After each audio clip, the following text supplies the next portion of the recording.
There's even been some, I don't know if it's lawsuits or people contesting it, but yeah, VeriSign basically, I would consider it a monopoly. I don't know, I still prefer .com. There's two parts to this.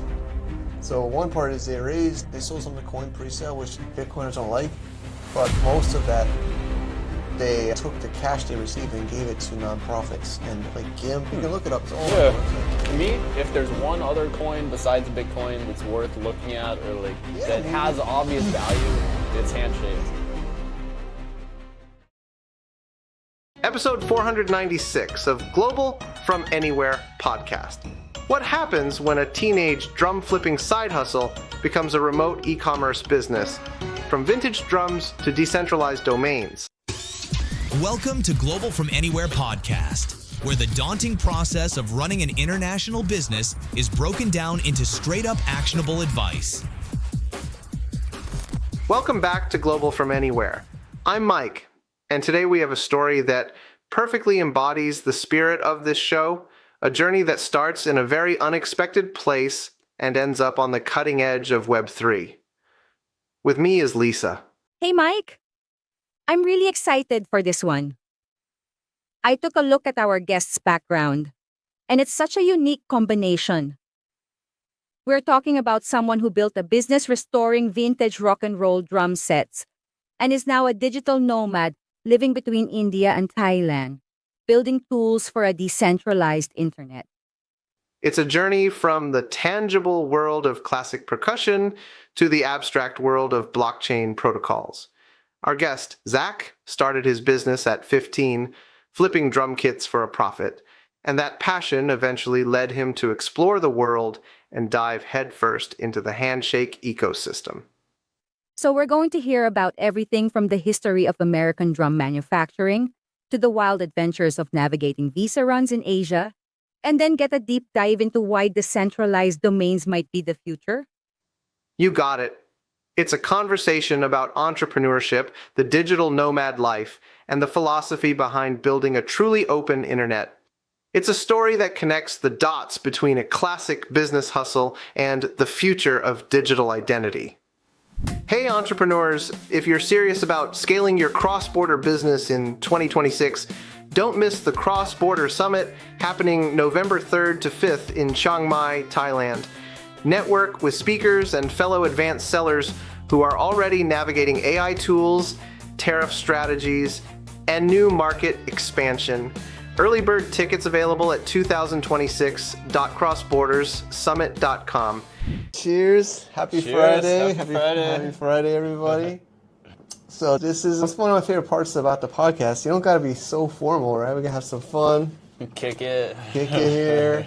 So I'm here in the home studio here in Chiang Mai, and I got to know Zach.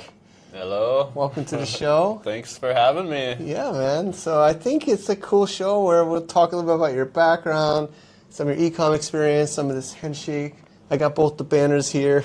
Represented. First banners here. And then get some stories. The on the ground, what we say here. Yeah. Global from Asia, but we rebranded Global from Anywhere. But on the ground, people on the ground, you're on the ground between India and now in Thailand, doing cool stuff. But originally South Dakota, I don't know if you want to share some of your background. So I grew up in South Dakota, and that's where I started my business. So I restore vintage drums, percussion instruments. Nice. And basically old classic rock drum sets, stuff that Ringo Starr with the Beatles played, or John Bonham. Not the exact drums they played, but the same replica. The same types, same model, same, I don't know, size or color. There's all these details people look for when they get a drum set. It makes them collectible. Okay. Kind of like names, Handshake names, there's the numbers, the letters, the emojis. There's, I don't know, the different categories of drums too. Interesting. Collectors. It's a good industry. I think it's AI safe-ish because it's collectible. It's got a story. It's somewhat. Made what? Handmade? Made in the U.S.? Made in Asia? Most China? of them are made in the U.S. Oh, made in the U.S.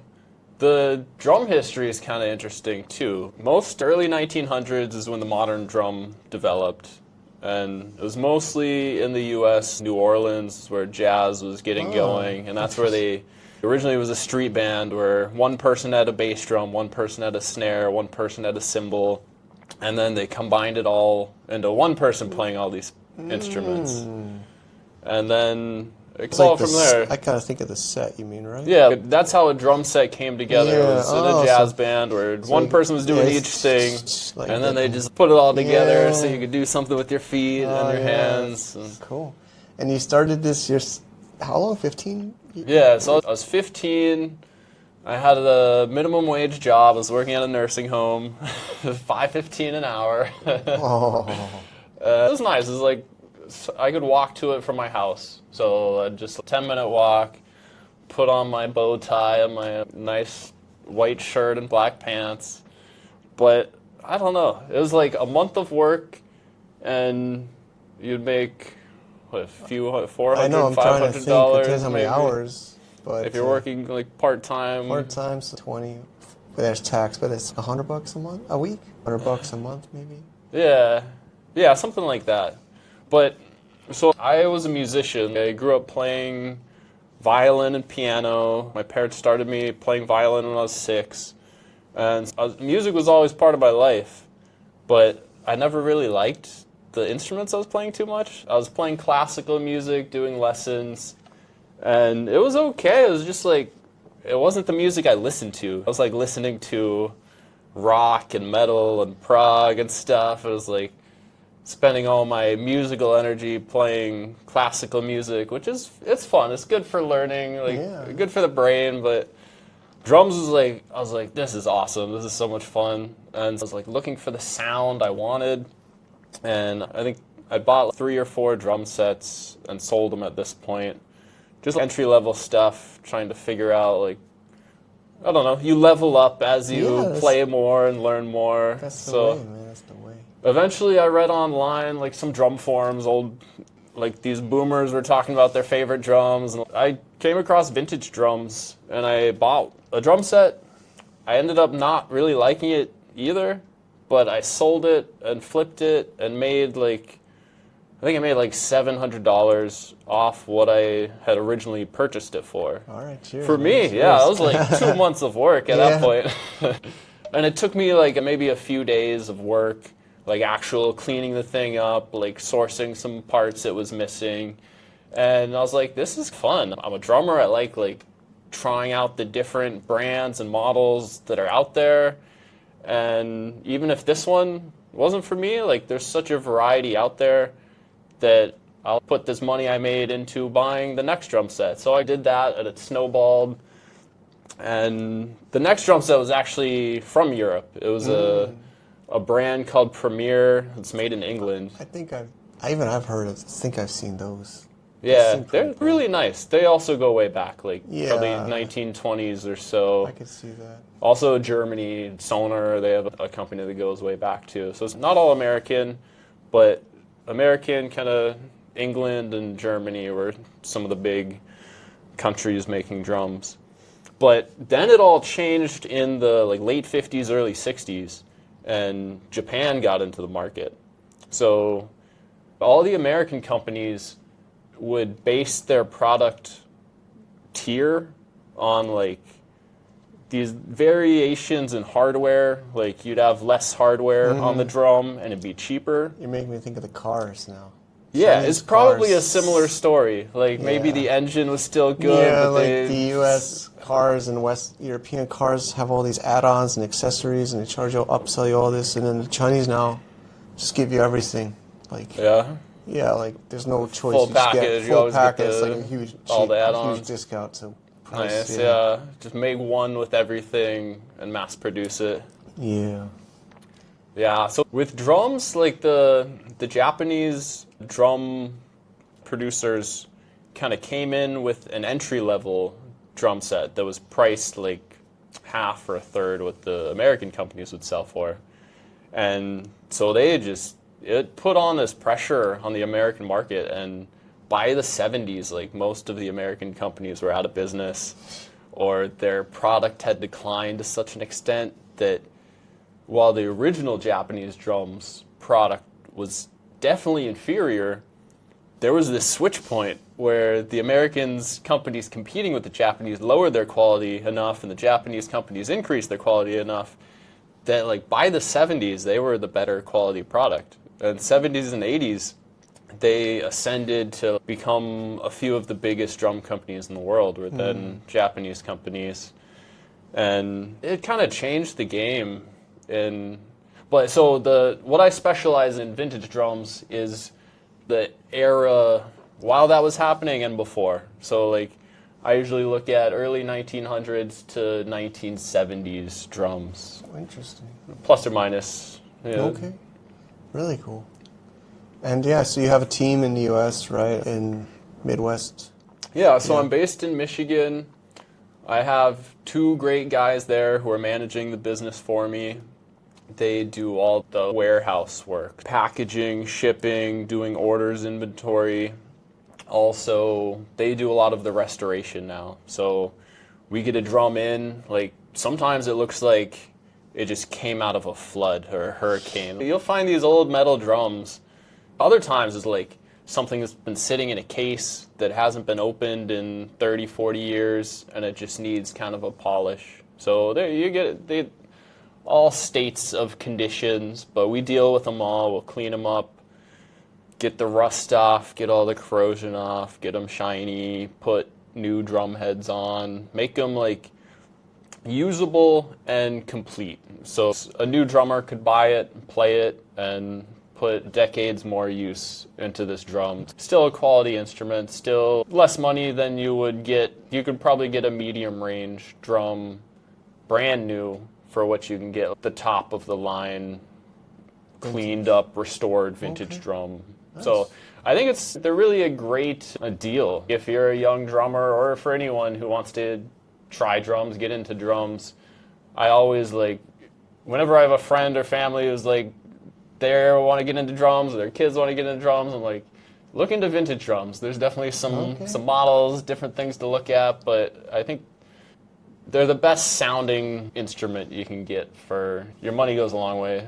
Nice. Okay, and then we're here in Thailand and you've been in India. What's the story? How'd you get over here? Let's see. I came over to India last year in February. So I'd always wanted to come to India. I went to college and 2 of my best friends were from India. They were just wild dudes that I was like, where are these guys from? I gotta see it for myself sort of thing. And then also I got into health aspects of Ayurveda. I started learning about that. So I went to, after South Dakota, I went to college in California. And then after that, I moved to Northern California for a couple of years. And so kind of got exposed to the hippie culture side of things there. And I got some natural living. So is it like the Steve Jobs India trip or what? I don't know. It's many things. That was always part of it. Since 2013 or so, learning about Ayurveda is like, this is amazing. This is such a cool health modality. I want to learn more about, explore it. And so those 2 things were 2 reasons. And then third was I had somewhat of a family connection where my parents had spent a semester right after they got married, a honeymoon thing in Bangalore back in 1981. Wow. And so that was always part of my upbringing, was hearing their stories about that. And then while they were here, my mom learned to cook curry and stuff. So growing up eating a lot of Indian food too. It's always one of my favorite cuisines. And also I'm vegetarian. And depending on where you are in the world, it's like that can be its own thing. But I was in Michigan before this, and it's also within a state. In the big cities in Michigan, you can find great vegetarian food. But if you're in some rural area, you're cooking for yourself, or I don't know what you're doing. I was thinking of that, yeah. So, I don't know, that's a big part of it. Being there is just great food. I think probably in the world, or at least in the countries I've been to, best vegetarian food.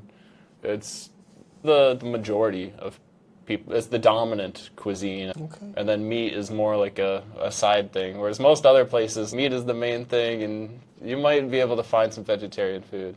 Okay. So I don't know. That's not why I moved there, but it was one of the things that's definitely kept me there past my original 6-month visa. Yeah, I think it's fun to share if you're willing about the visa. This is part of the on-the-ground experiences. It's definitely being a digital nomad or someone in a country where it's not your home country. It's something you have to deal with. So I'm happy to share about it. I think that would be fun to hear some of the story. I don't know. I should definitely have been smarter about my whole visa process, or at least more aware of the rules. But when I first went there, I got a visa for a year, and then my understanding of it was like 6 months at a time. And so I thought if I left the country, came back, it would restart. But it turns out it was just like a 6-month total within a year. And so I left the country, came back, thinking I could stay another 6 months. And I think total I had stayed 6 months and 17 days or something by the time it came where I was like going home for Christmas or something. And so I was at the airport, like you go through immigration first. You talk to the immigration officer and they're going through all my papers and they're just like, you got to talk to someone else back there. Yeah, so they charge you a fee. This was like 15K rupees, which is roughly like $150 or so. So I was like, hey, 17 days, it's not the worst. Okay, whatever. And then I applied for my second visa. When was this? The beginning of this year, before coming over, I applied for another tourist visa. Same visa that I'd got the first time. And that one, it wasn't as smooth as the first one. The first time I applied, I got it approved within 3 or 4 business days, nothing else needed. This time, they sent me an email back where they're like, we need more information to process your visa, which is never a good thing, but luckily it was easy. I sent them this extra information, waited a few more business days than the last one, and I got approved. But this time, I overstayed my visa by 1 day. So I was planning on leaving. I had the date in mind. I got here, I think it was the 21st of January or something. So I was planning on leaving the 19th. I was like, 21st of January to 19th of, July. I was like, I think that's 6 months. And the problem was, though, that I got to the airport at near midnight. And so by the time I had gone from my gate that I landed at through security to where immigration was, it was already 12:30 in the morning. And they were like, sorry, bud, it's 91 days. That's some BS. And so I was like, I don't know. I should have been nicer. You should have put some money in the passport and That's what I should have done. 90 days, maybe? I think it's 90, isn't it? I got in trouble for that once, actually. You tried to? I didn't. So I would say there's so much cash, but sometimes I just stick cash in different parts. Yeah. Like I distribute cash sometimes when I'm traveling, and I stuck in your pocket with other stuff. Yeah, I stuck some in the back of my passport, or maybe in the front of my passport. And I had forgotten about it. It was in there. It's not like I put it before, but I gave it to the customs official, and she opened it. It was a 1,000 baht bill, and she immediately just pushed it, the bill back, like across the counter to me, like reflex push back. I was like, "Oh, sorry," I'm like, didn't mean to. Yeah, I was like, I'm not trying to. She just was like, she kind of like eyes lit up. It was a female customs. She just pushed it back at me. I'm like, damn, okay, I didn't do that on purpose, but that might have worked. Who knows? Next time, I'll give it a try. So basically, I overstayed 2 tourist visas. I had come to Thailand originally on a visa run, so like that was the whole reason I had planned this trip in the first place. Was like, I know my 6 month is coming up. I gotta go while I'm in Thailand. I'll apply for a business visa. I have a business. I've been working on business while I've been in India, and I was like, hopefully it works out. But that got rejected, and so the first time I applied, I think it was actually just some stupid error I made. So to be completely honest, they asked for your current address or something. And I think I had put my current address in India, like where I was residing. I had a rental that I was living at, and so I was like, okay, they want to know where I've been living. So I put that, and then I was looking at it later, and I was like, no, they mean where you're like actually presently at when you're applying for this thing, which would have been like whatever Airbnb I was staying at for that night in Thailand. And so I think that was enough maybe for that to get rejected, because if you put a current address in India, you can't apply for a business visa while you're in India. I don't know. I was like, it should have flagged it or been like, hey, this is India, you can't enter this. I'm not trying to plug visa agents, but maybe there are the visa agents might know. Yeah. But yeah, it's just... In hindsight, it should have gone with the visa agent. Vietnam, I do Vietnam a lot lately, and with US, I have to apply every time. And then it's like pages and pages of questions. Yeah. And actually, I'll be honest, luckily it worked. I don't know if I should say this. But yeah, I wasn't perfect about present address and stuff. Yeah. It seemed to work for me. As long as it's not as big of an error as like I guess applying maybe in the India, same country maybe or putting India, true.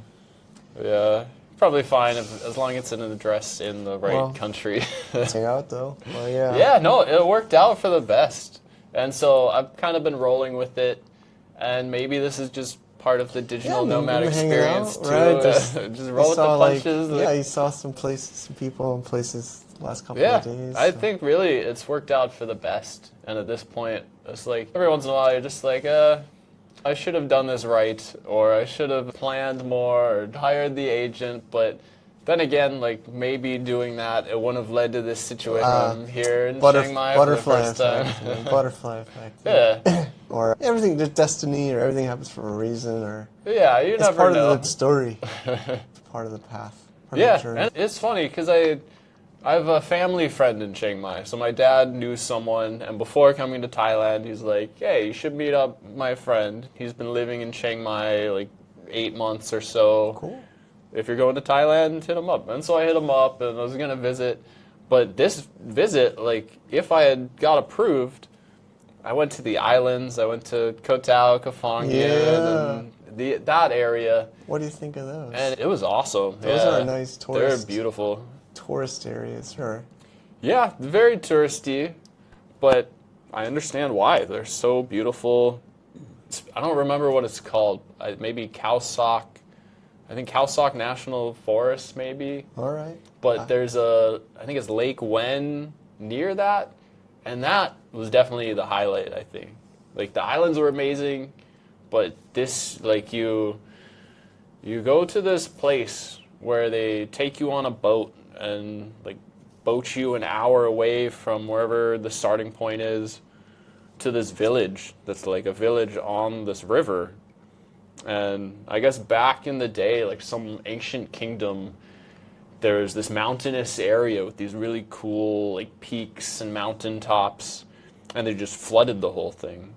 It's a man-made lake that then people like lived on the lake, and I don't know what they do, fishing or just tourism mainly, but it's a beautiful place. They have kayaks you can use and swim, and they do activities, like you go into a cave, and that does sound nice. There's like a waterfall hike that was crazy. So that was one of my favorite parts. And then just like you meet other foreigners traveling around too, or they're doing the same adventure sort of thing.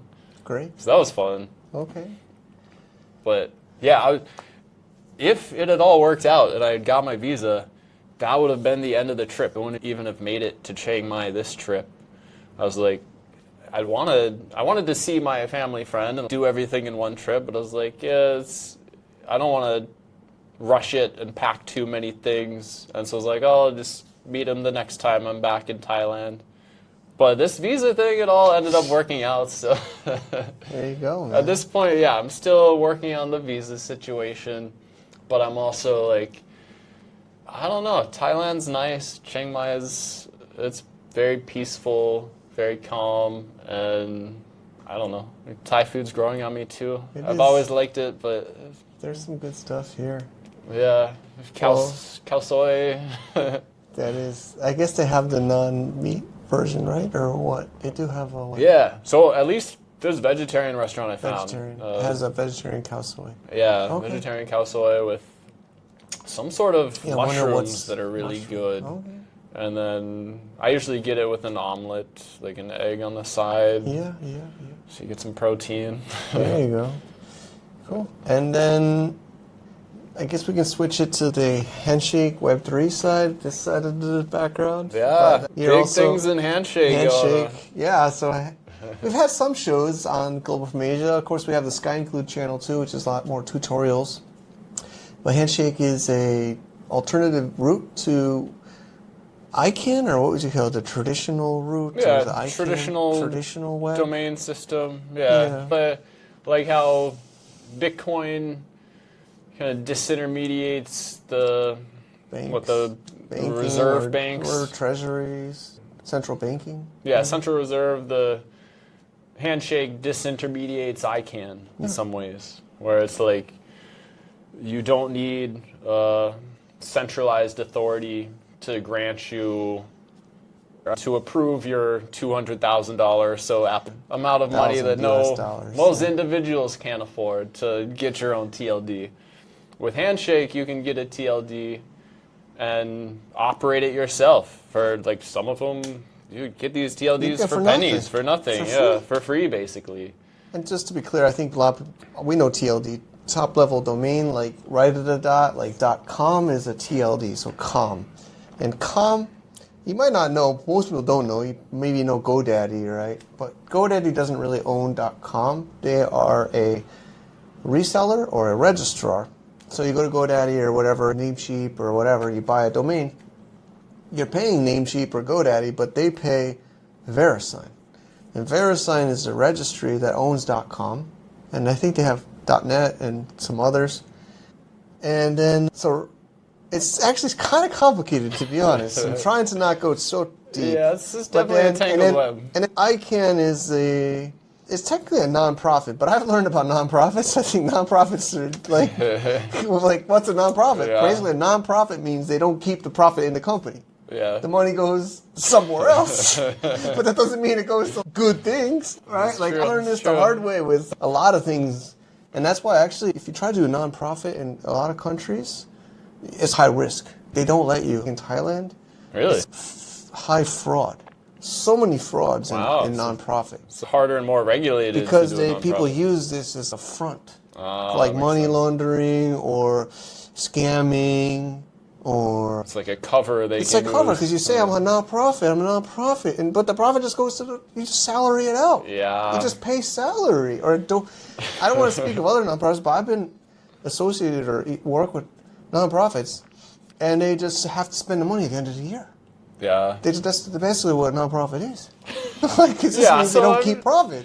Yeah, so it doesn't necessarily mean they're looking out for our best interests as, I don't know, random users of the internet or people who have And it businesses. usually increases every year, right? I'm sure anybody who has a domain name is paying more this year than last year. I don't Yeah. think it ever goes down, does it? No, definitely not. Never goes up less than 10% Yeah, either. right? There's even been some, I don't know if it's lawsuits or people contesting it, but yeah, VeriSign basically, I would consider it a monopoly. I don't know, I still Yeah. prefer .com. I don't know, but I think most people It's prefer. the default. It's the standard. Yeah. It definitely is But the it increases top. every year, so some people say it's a monopoly because VeriSign is the only company that issues them, and they increase them every year. And then I think they say no, it's not really because you can use something else, like Yeah. whatever. But most of us still pay and it's your domain. You're not gonna like just stop using your If you have a domain already, you're not gonna just switch to another one. Yeah, easily. it's a thing for brand recognition too. Yeah. If you tell someone your company and they look you up online, most people would assume it's your company.com if you don't tell them it's .ai or .something else. But Yeah, so a little bit off the track there, but I think anybody who gets involved with Handshake starts to learn this because I didn't know this so well. Of course, I knew domains, but I didn't know this before I got into the Handshake system. And so yeah, Handshake's an alternative to that. And it's a blockchain, right? I know people have bad impressions of blockchain. A fork of Bitcoin, yeah, actually. it's basically using Bitcoin technology to be purely for domains. And it follows Satoshi's original vision either, because he spec'd out Namecoin basically. Yeah. And it was one of his original first ideas of how you could utilize a blockchain and this new technology. It was you can read it on with naming. It's so fundamental. Yeah, he talks about it on Bitcoin Talk, I think is the forum. He says, there's posts about him talking about Namecoin, and the next project is domains. Okay, we got the banks and the money, now let's go to the names. Yeah, so Bitcoin, hopefully it's still a success. Like I think we just had this upturn recently. That's nice. Yeah, it picked up. We're here in just put the date in late August, and it's about like 76,000. Yeah. As of recording this. Just been in the low 60s, so it's depressing for a lot of people. So Bitcoin it's had its success. It maybe, I don't think the Central Reserve or all these banks are really disintermediated at this point, but it's like maybe there's still work to be done, or it's like it's had its start. It's slowly disintermediating, maybe. If it's like what, 1%? I think Switzerland just said they're using it, or they're holding it, and U.S. holds some. But yeah, it's true. There's this whole battle between SOV, or store of value, versus using it as money or cash. Yeah, using it as a currency versus like an investment. Like Michael Saylor will say, I see save clips. He's like, guys, you guys are such, I forget what the word is, purists or so crazy. Yeah. You're not going to get rid of the dollar. You're not going to, he's saying it's store of value. It's like the hedge against the dollar and this hedge against inflation. But a lot of the more hardcore people, I put myself in there too. Yeah, same here. Yeah, right. I'm like, no, man, we're going we're going all the way, man. It's not just something you just put in your freaking computer and right, you're supposed to use it. That's the whole point. I think it's still so early. It still doesn't seem that way because everything's still priced in all these other, what do they call them, the currencies, all the other fiat currencies. We all live under those regimes, and it's unbelievable, man. It's like I tell my kids, it's like Monopoly, and the banker can just print and just pass out more to people. That's literally how it is. People accept that, right? That's the parallel to Handshake too. That's literally how Handshake is to some extent. So this, one of the most newest developments I think in the Handshake ecosystem is related to ICANN. Is ICANN decided to release new TLDs, and so I don't know. Handshake is like, it's a weird thing having two naming communities that are kind of doing the same thing, issuing new names. So maybe we back up a little because I think we're deep in it. So ICANN, which is basically a main or primary or mainstream domain system, hasn't issued new GTLDs, global top-level domains, since 2012. So that was 14 years ago. And I think Handshake was started to be designed in 2017, or 2018 more formally and publicly. I actually got to know the creators. It's pretty cool. And it went mainnet 2020, thinking maybe ICANN won't issue more TLDs in the future. There was this whole thinking maybe because Handshake's out, maybe. The coolest thing, I think you like it too, is there was a lot of allocation of coins to ICANN, to VeriSign, to GitHub developers. There was a huge chunk of the coin reserved for all these people to claim. To me, that's another one of the coolest parts about Handshake is, I don't know, on one side of it, before getting into Handshake, I was a Bitcoiner.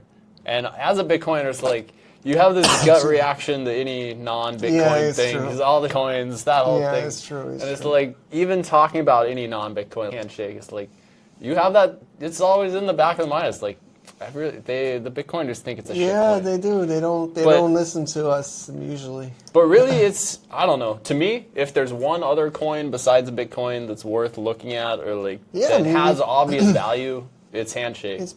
And that's the whole way they kind of developed it is part of that. And it goes along with setting aside funds to ICANN, to VeriSign.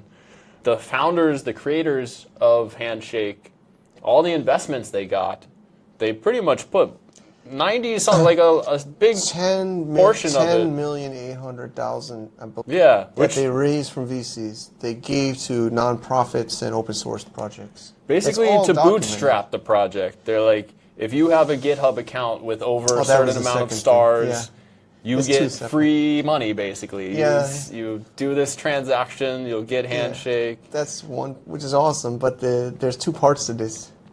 So one part is they sold some of the coin pre-sale, which Bitcoiners don't like, but most of that, they took the cash they received and gave it to nonprofits and like GIMP. You can look it up; it's all on the website. And the other side is, like you said, is they took a big chunk of the coin and they locked it for GitHub claim. So all these open source developers, which was amazing. Yeah, that's how I heard about it, was some of these open source developers finding out they had these claims and talking about it on a podcast, just like we're talking about it here. It is. I think it was meant to be like a bootstrapping word of mouth. Yeah, to get the people interested in it who are their interests align, like developers, people working in open source, decentralized technology. And I think it's an amazing protocol. So part of my business origin story with drums is very related to eBay and auctions. And that's part of the Handshake thing that I really like too, is it's like a very elegant auction system that is, I don't know if I can think of a more transparent, fair way to sell an asset. If you compare it to what's going on right now with ICANN's release TLDs. Now they're just talking behind the scenes. Yeah, it's like you apply for a TLD with ICANN, you pay them the $220,000 bribe or whatever. Application fee. Application fee. I think it's non-refundable. Yeah, I don't know. it's definitely non-refundable. I heard there's ways to get some or all of it back. I don't know. I'm not going to pay, so I don't study it. Yeah, I don't know. I don't think it's worth the fun. I don't want to defend them, but I went to an ICANN event in Hanoi. There are ways, if you're a nonprofit outside of the U.S., you could have paid 50-something thousand U.S. Okay. And they were trying to tell me, there was people there trying to help even me, saying, oh, you could get some kind of reduction in the fee if you file as a nonprofit, non-U.S. entity. Okay. But yeah, if you're like a for-profit, most people pay $227. But there's some way to get some kind, I forget the term, but there's a way to pay like 50-something thousand instead. Okay. 50 to Still, $227,000 $50,000 is like a good car, right? Like even a couple cars. Not something everyone can afford. Where that's the nice thing about Handshake, is like it's easy to get like a good one-word name For or now, single word. at least recording this, we'll see in a few years. Yeah, here are the dates today. It's possible. August 2026. Yeah.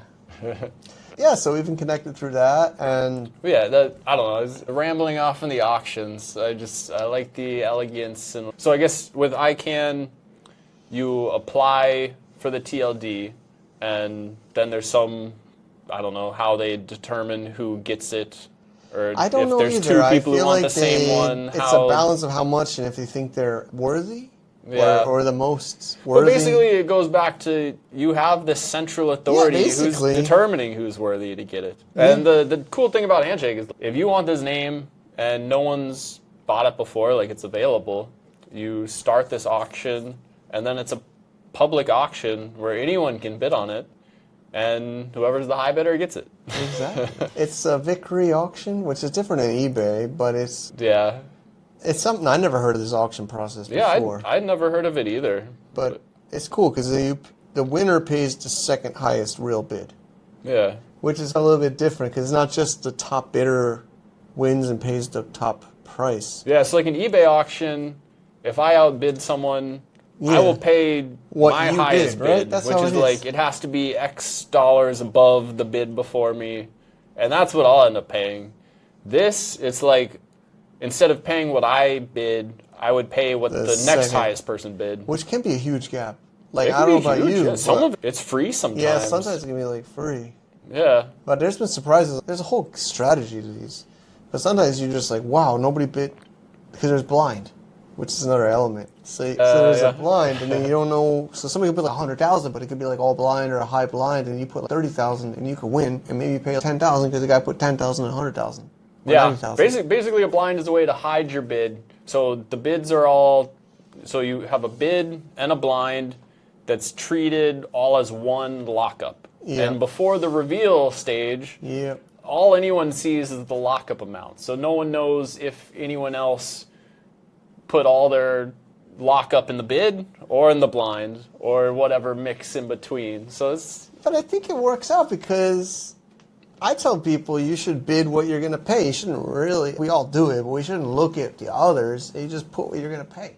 Yeah, what you're willing to which pay. you're happy. I mean, I still some blind to protect yourself or to play the game, but you put what you're willing to pay. And then if you pay what you pay, if somebody bids more, then they pay what you think that they should pay. Yeah. It's cool. Because actually there's a whole burn. So that's the cool part. So if it doesn't go to a central authority, right? It just is burned. So Yeah, it so reduces the supply. Yeah, it's a deflationary asset too, which It is does, what it seems so. Man, I'm getting more excited. I mean, I gotta go to auctions now.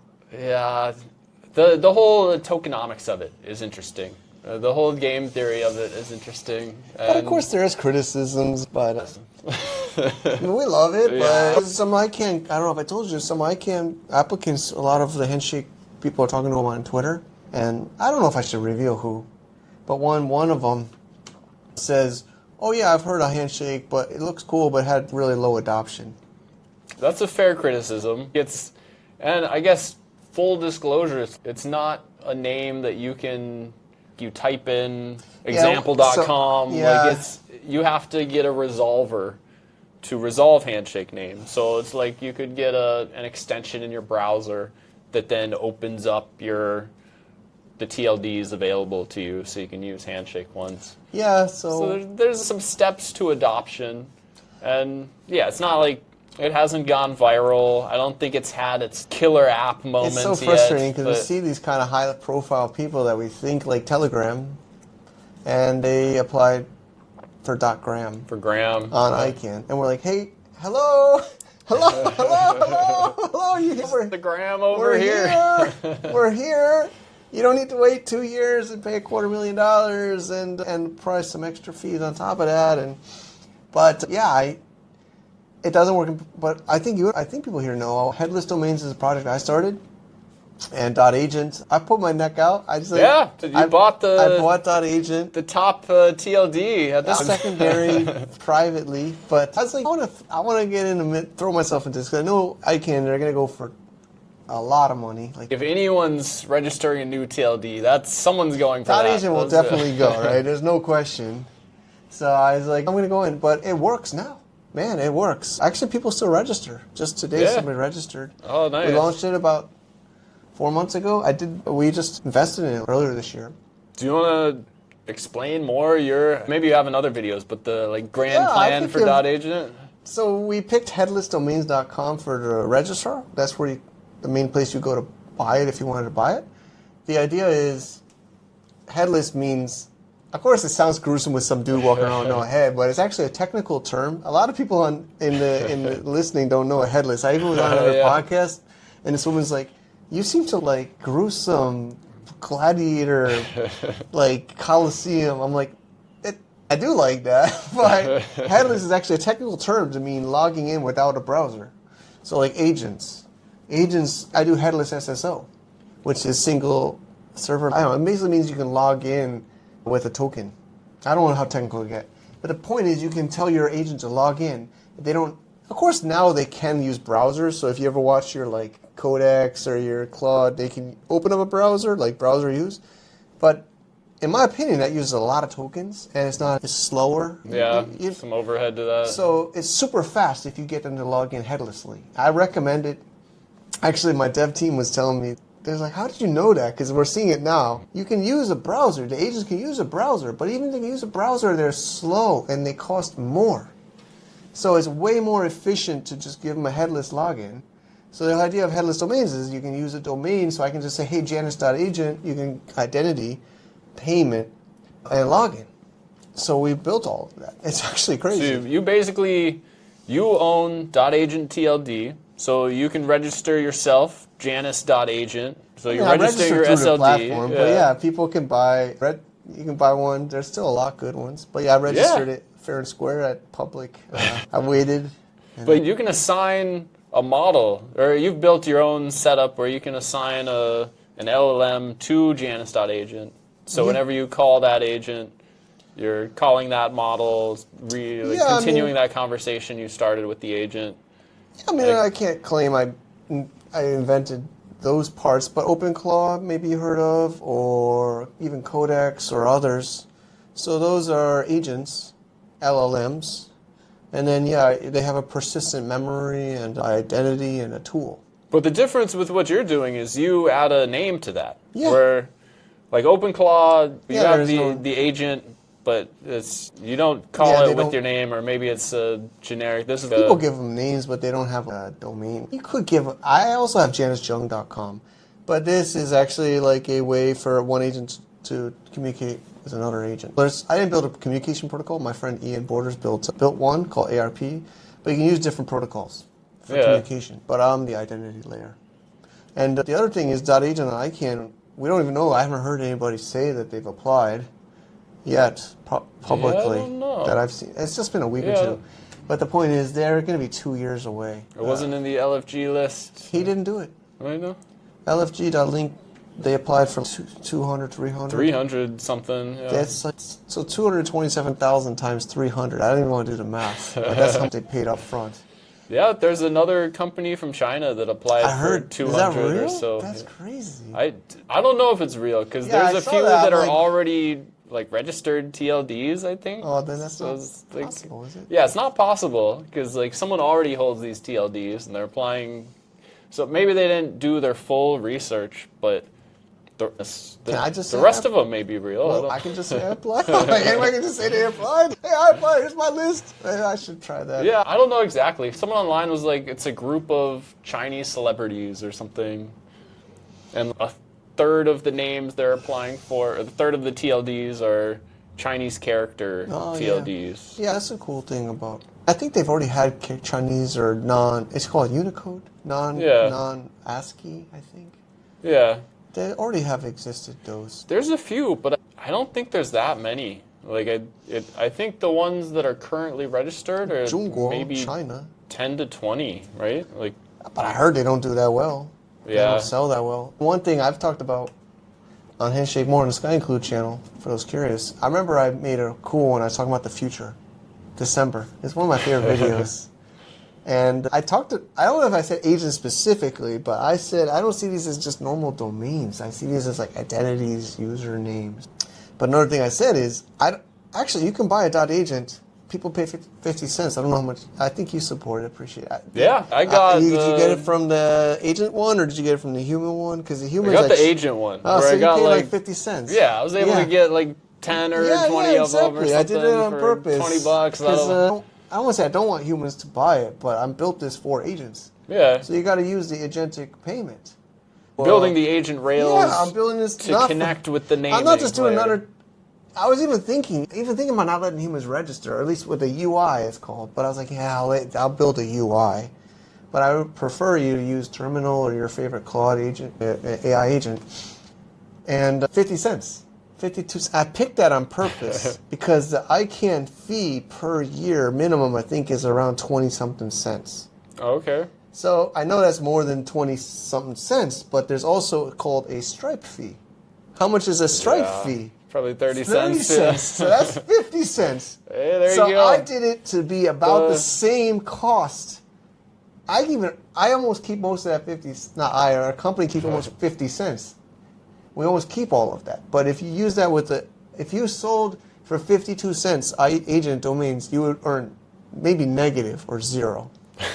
So I sold it for what I can still kind of earn something. Yeah, but you're basically selling them at cost. Costs, yeah. To grow the brand, to build the awareness. But the cool thing, not just for this .agent, but the cool thing I'm trying to say is, you can have like India's another one. There's others in the India market. They said, we can't afford even the 26 cents or whatever. I might be wrong on it. It's some kind of fee around that range for the ICANN. Why can't I charge 5 cents, 10 cents? I can't give it away for free. I don't know if Telegram knows. They're going to have to, if they're going to give every user on Telegram a free .gram, they're going to have to pay 26 cents per year per domain. ICANN, as far as I know, does not waive that fee. So when that dude says we're going to give everybody on Telegram a .gram, they're going to spend millions of dollars per year to ICANN for that. Which they're probably going to... You think they'll do that? They're probably going to transfer that cost over to the user, maybe. Yeah, I think maybe they'll give them a year. Here's your name. I think they're not going to do lifetime for free. Oh, I would doubt it. It's probably like $10 a year. But wouldn't it be cool if you could really... Price. So it basically means it's not possible to give a normal ICANN domain for free because of that. Right. There's always that minimum, at least 20 cents charge. So in some ways paying that, and it's not negotiable as far as I understand. Again, I don't want to say I'm an expert, but I've been studying this. So with a Handshake, you could get TLD for free almost, or pay whatever you want, and then you could do whatever you want with it. Yeah. You can give it as a username. You can do 52 cents on .agent. It's cool stuff you can do. That's the thing. There's so many cool things you can do, which it's beyond what even these people applying for these $200,000 ICANN domains, they're not able to do all these things you can do with the basic Handshake domain. Group meeting, they're already saying you can't do it anonymously. Basically, actually, I just thought of that. They can't do MPP payment and X402 because you can't be anonymous. Oh, okay, yeah, there's the whole KYC layer of it too. Yeah, they have to do KYC. Yeah. So I just thought of that right now. They can't do what I do with .agent on the .agent ICANN because they need to know the who-is information to do it. So they actually can't do the same thing I can do.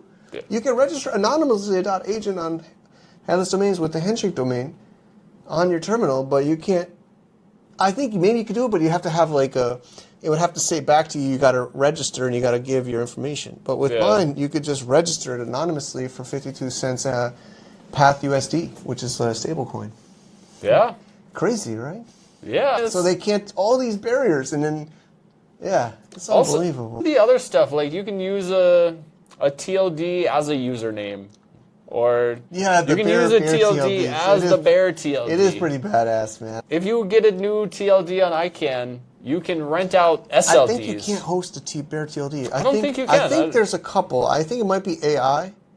I think if I've looked at it before. I don't know if they took it away, but I put a bear AI. Really?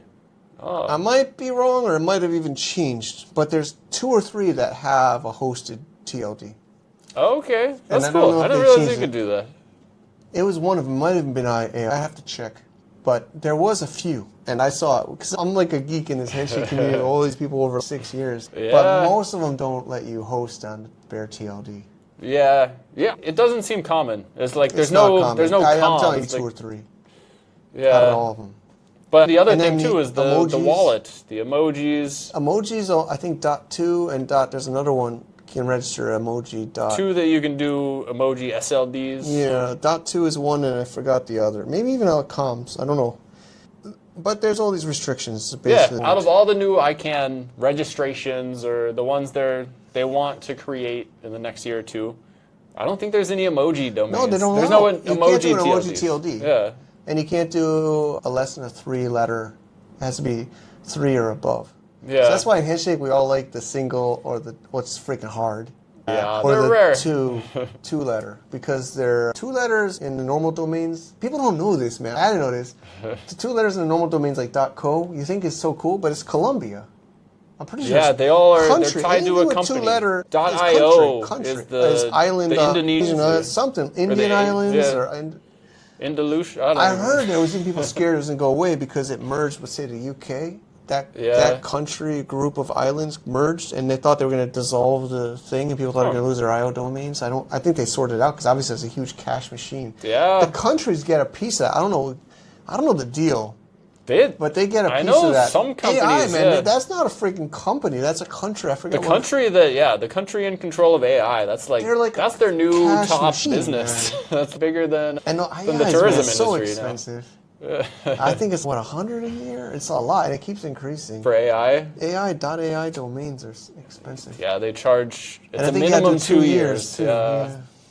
So that's the cool thing about Handshake. I have 1 or 2. Yeah. They are cool, and they pay for a lot making money with them, but they sell for a lot now. Some people say AI is more valuable in certain cases than .com.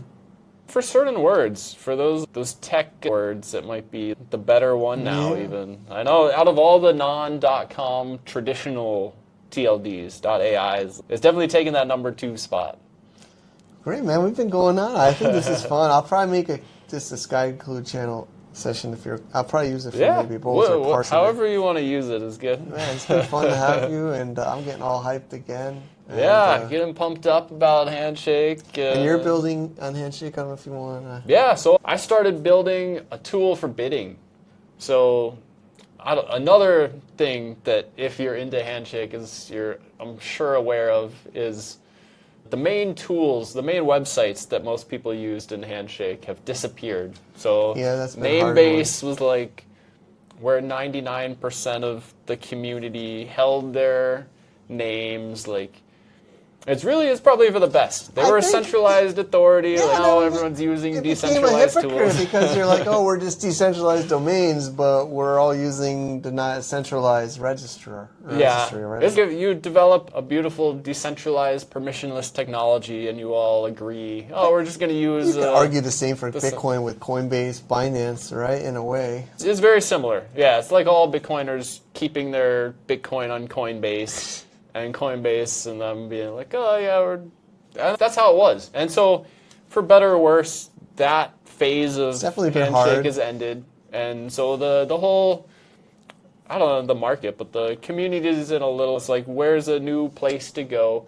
And for me, I was like, I like the second-hand marketplace part of it. I always had fun sending offers, buying names, and so that's something I'm trying to work on. But so far, it's just like a tool for bidding. So I can schedule bids, I've seen it. Place multiple bids at once. Mainly the scheduling thing. It's like we both talked about how we had names that like end at 3 or 4 in the morning, and you're like, I'm already up at 2. Should I stay up? And like this is a way you can just set the bid, have it end at whatever block before the actual reveal you want it to bid. And it'll place it. And so I'm not too technical, but just getting into the vibe coding thing. Nice. We've both been expanding what we're able to do. The rabbit hole is deep, but I think it's worth it, right? Oh, it's definitely worth it, yeah. It's experience. It's a good skill to learn, right? We need more technical people. I think the future is more and more technical. Yeah, going full circle back to the digital nomad part of it. It's like I think it's more and more. That's a useful skill that like everyone it will come in handy no matter what you're doing with business. We all need some website or online presence, and this can help automate that and make it less like a thing you have to do manually. Great, man. I don't know. I could link. I don't know if you have a website yet or anything, or we could put it in notes on the blog, or if you want to shout anything out. As far as the Handshake or my vibe-coded stuff, it's still all living on my computer. I don't have any website yet, but my drum business is counterhoop.com. Oh, counterhoop, that's nice. Yeah, it's like a term for a rim. The thing that puts pressure on the drum head. Yeah, that tunes the drum and makes the sound. Yeah, like that. Yeah, they used to call that the counter hoop, and then the hoop or the rim. Okay, got it. Yeah, I was like reading through old drum catalogs when I was little and saw that word. And I was hand like, reg, or is that? Yeah, it was a hand reg. It was available. That was my first domain purchase. So. Sweet. Great, man. Okay, thanks for sharing. I had fun today. Yeah. I finished my beer. So. Hey, yeah. Thanks for having me. Cheers, buddy. All right, thanks everybody. See you next one. Thank you. What a fascinating journey. Zach's story is such a great reminder that the path of an entrepreneur is never a straight line. From restoring vintage drums in South Dakota to navigating visa challenges in India, it's all part of the process. Absolutely. His stories about the visa overstays were so real. It's that roll with the punches attitude that really defines the digital nomad experience. But what really stood out to me was the deep dive into Handshake. He made a really complex topic feel accessible and honestly exciting. I completely agree. The way he explained the problems with the current centralized domain system and contrasted it with Handshake's open, auction-based model was incredibly clear. It's about taking power away from a central authority and giving it back to the community. And it all connects back to his roots. He saw the fairness in an open auction system from his early days on eBay. And now he's applying that same principle to building tools for a decentralized internet. It's the same entrepreneurial mindset, just with a different kind of asset. That's the perfect way to put it. It's a story of passion, persistence, and a belief in a more open and equitable future, whether you're dealing with vintage collectibles or digital TLDs. A huge thank you to Zach for sharing his incredible story. And thanks to all of you for tuning in to Global from Anywhere. We'll see you next time. To get more info about running an international business, please visit our website at www.globalfromanywhere.com. That's www.globalfromanywhere.com. Also, be sure to subscribe to our iTunes feed. Thanks for tuning in.